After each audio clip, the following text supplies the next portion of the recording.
Soomaaliya waxay maraysaa marxalad kala guur ah oo xilli 4 sano oo mar dalku uu wajaho. Madaxweyne Siciid Cabdullaahi Deni waxa uu qaadanayaa doorkiisa soo dhaweynta iyo in wadalogal wax lagu go'aamiyo.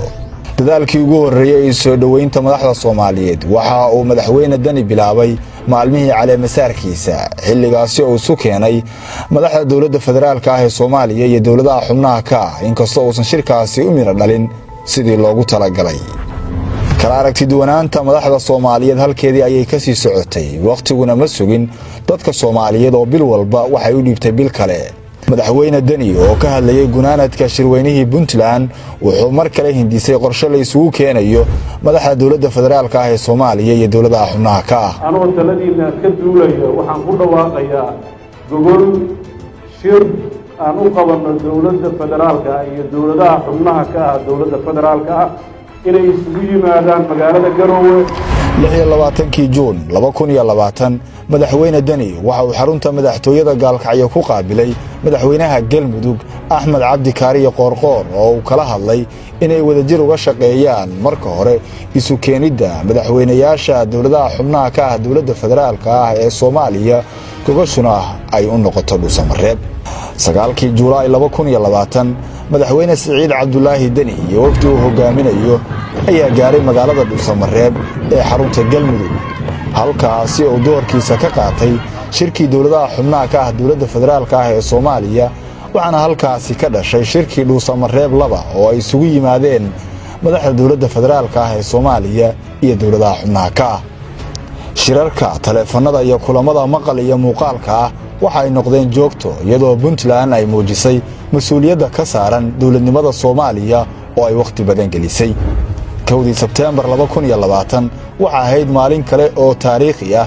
madaxweyne Deni waxa markii ugu horeysay si weyn loogu soo dhaweeyay caasimadda Soomaaliya ee Muqdisho. madaxweynaha ayaa la kulmay madaxda dawladda federaalka ah ee Soomaaliya, madaxweynayaashii hore siyaasiyiin iyo qaybaha kala duwan ee bulshada ee ku sugan Muqdisho oo si weyn u soo dhaweeyay madaxweynaha iyo wafdigiisa. shirkii dawladda federaalka ah ee Soomaaliya iyo dawladaha xubnaha ka ah iyo gobolka Banaadir madaxweyne Deni waxa uu qaatay doorkiisa shariifka ah oo ay ugu horeyso in lagu heshiiyo hab doorasho lagu wada qanacsan yahay oo waqtigeeda ku dhacda. dadaaladaasi la bixiyay waxa uu dhalay heshiiskii 17 Sebtembar 2020. habeenkaasi kadib waxa ay guda galeen madaxdu inay diyaariyaan habraacyada gudiyada doorashada heer federaal iyo dawladaha xubnaha ka ah. habraacyadaasi oo la soo saaray 1 Oktoobar 2020. guusha heshiiska la gaaray waxay ahayd mid meel walba laga soo wada dhaweeyay. dadka reer Puntland waxay madaxweyne Deni ku maamuuseen doorkii uu qaatay iyadoo markii uu ku soo laabtay caasimadda ay isu soo baxeen boqolaal dadweyne ah oo ay kaga hortageen garoonka diyaaradaha ilaa iyo barxadda.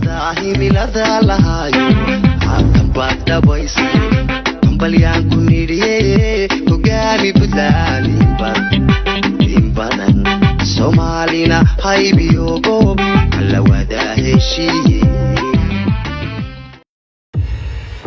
maalmihii boqornaa waa ay dhamaadeen. tallaabadii ugu horeysay ee hirgelinta heshiiskaasna waxaa ka soo laabtay tabashooyin iyo caqabado u baahan xal si loo ilaaliyo in doorashadu ay noqoto mid lagu wada qanacsan yahay.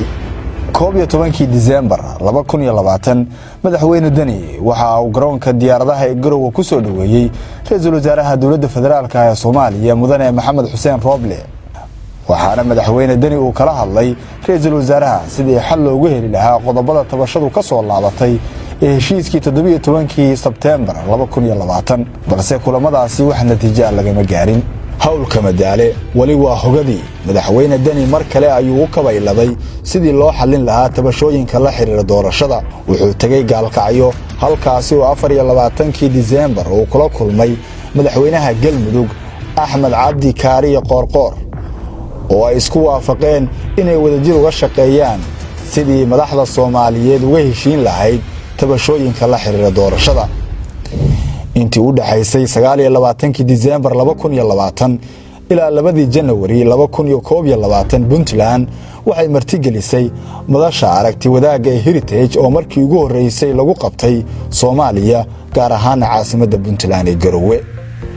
waxay ahayd fursad kale oo muhiim ah. Madaxweyne Dani waxa uu markan Puntland ku soo dhaweeyay gudoomiyaha golaha shacabka Maxamed Mursal, gudoomiyaha aqalka sare Cabdi Xaashi, ra'iisul wasaare ku-xigeenka dowladda federaalka ee Soomaaliya Mahdi Guuleed iyo madaxweynayaasha Galmudug iyo Jubbaland Mudane Axmed Cabdi Kaariye Qoorqoor iyo Mudane Axmed Maxamed Islaam iyo sidoo kale mas'uuliyiin xilal ka soo qabtay dowladda federaalka ee Soomaaliya iyo dowladaha xubnaha ka ah oo ay ku jiraan madaxweynayaal iyo ra'iisul wasaareyaal hore. intii ay Garowe ku sugnaayeen madaxda dowladda federaalka ee Soomaaliya iyo dowladaha xubnaha ka ah, madaxweyne Dani waxa uu dadaal ku bixiyay kulamadii ay yeesheen oo looga hadlay xal u helidda tabashooyinka la xiriira doorashada, isagoo madashaasi kaga dhawaaqay in shir la isugu yimaado. dabcan marar hore badan oo ku baaqay shirar ku inay bataan waa muhiim. waxaan halka ka codsanayaa madaxweynaha jamhuuriyadda federaalka iyo ra'iisul wasaaraha in la isugu yimaado shirkii 17 Sebtembar lagu heshiiyo kale mar labaad. hadduu Garowe ka dhacayana gobasha diyaar baa u nahay, haddii meel kale uu ka dhacayana inaan tagnaan diyaar u nahay. 27 January 2021 Puntland waxay shaacisay xubnaha guddiga doorashada ee heer Puntland si ay bilow ugu noqoto in shir la isugu yimaado oo looga heshiiyo hirgelinta heshiiskii 17 Sebtembar. intaasi ugama harin ee waxa lagu baaqay in shir la isugu yimaado oo laga heshiiyo wax walba ka hor inta aan la gaarin 8 Febraayo 2021. tan iyo markii ay soo baxeen tabashooyinka saameeyay doorashada ilaa iyo hadda, madaxweyne Dani waxa uu ku jiraa dadaal dheeri ah si loo xalliyo arrimaha taagan, waqtiga soconaya iyo ballamaha aan siday tahay u hirgelayn madaxweynaha Macelin. wuxuuna 2 Febraayo 2021 uu safar dhulka ah ku tagay magaalada Dhuusamareeb si uu uga qayb galo shirka dowladda federaalka ah iyo dowladaha xubnaha ka ah oo uu weheliyo maamulka gobolka Banaadir. 3 qodob oo sal u ahaa khilaafka taagan ayaan wax horumar ah laga samayn inta shirku uu socday. madaxweyne Dani waxa uu qaatay door odayeyn iyo soo dhaweyn, isagoo intii shirku uu socday kulamo la qaadanayay madaxda dowladda federaalka ee Soomaaliya iyo dowladaha xubnaha ka ah si xal loogu helo arrimaha taagan loona gaaro heshiis inta aan la gaarin 8 Febraayo. inkastoo dadaalka la bixiyay ay natiijadiisu noqon heshiis in la gaaro, haddana madaxweyne Dani marna kama quusanayo sidii dalka loo samata bixin lahaa, waxaana Puntland ay u taagan tahay had iyo jeer sidii loo sixi lahaa nidaamka siyaasiga ah ee Soomaaliya. waxaan har iyo habeen u taagannahay Soomaaliya sidii loo sixi lahaa nidaamkeeda siyaasiga aan gacan ka geysan, laakiin waxaa marna madax iyo shacab reer Puntland aanan marna suura gal ka ahayn in wadada Soomaaliya lagu soo celinayo intii la qalloociyo la yiraahdo iska sabra dalku haadaanaha ku dhacay, taas ma soo meelayso. wixii aan u aragnay inay khaldan yihiin waa sheegayna. waxaan rabnaa dalkan mar buu khaldamay, burbur galay, dadkiisu isnaceen, kala irdhoobeen. waxaan rabnaa inuu si sax ah u dhismo oo mar dambe maamulka dawladeed ama ka Puntland ha ahaado ama ka Soomaaliyeed ha ahaado inuusan burburin.